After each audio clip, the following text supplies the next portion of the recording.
New appointments at the top ranks of China's military Tuesday marked the first step in a major reshuffling of government leaders this fall. The transition of power is crafted largely behind closed doors in China and takes place once every 10 years. It's a far cry from the fanfare and billion-dollar spending of the American electoral system. But the East's premier superpower is preparing for a much quieter leadership transition of its own.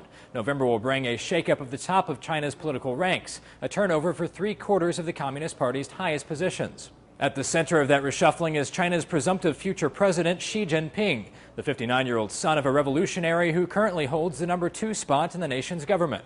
American author and China expert John Pomfret tells CNN that Xi will likely be a very different leader than his predecessor, Hu Jintao, bringing a bolder and more outspoken persona to the top political post in the world's second-largest economy. We have this sense of him as a fellow with some significant chutzpah and willing to express his opinions, but nonetheless the guy obviously has a personality. BUSINESSWEEK reports Xi and other new party leaders will officially be selected by a vote of the Central Committee. But in reality, they are picked in backroom negotiations among outgoing members and a few select party elders. China effectively began its leadership transition on Tuesday, naming a new commander of the nation's Air Force, General Ma Xiaotian, a close political ally of incoming President Xi. The Financial Times reports the appointment is an especially important one as China builds on 10 years of double-digit growth in military spending.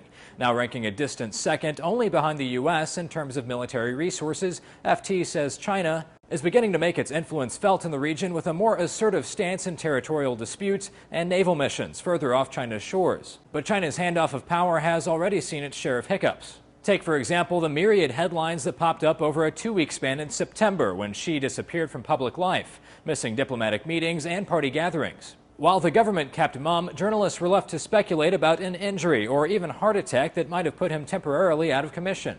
There was also the controversy surrounding Bo Xilai, the charismatic former politician ousted from his party leadership spot this summer after his wife was accused of murder. It was the kind of complication analysts, including the Telegraph's Malcolm Moore, thought the Communist Party would like to deal with before the leadership handoff.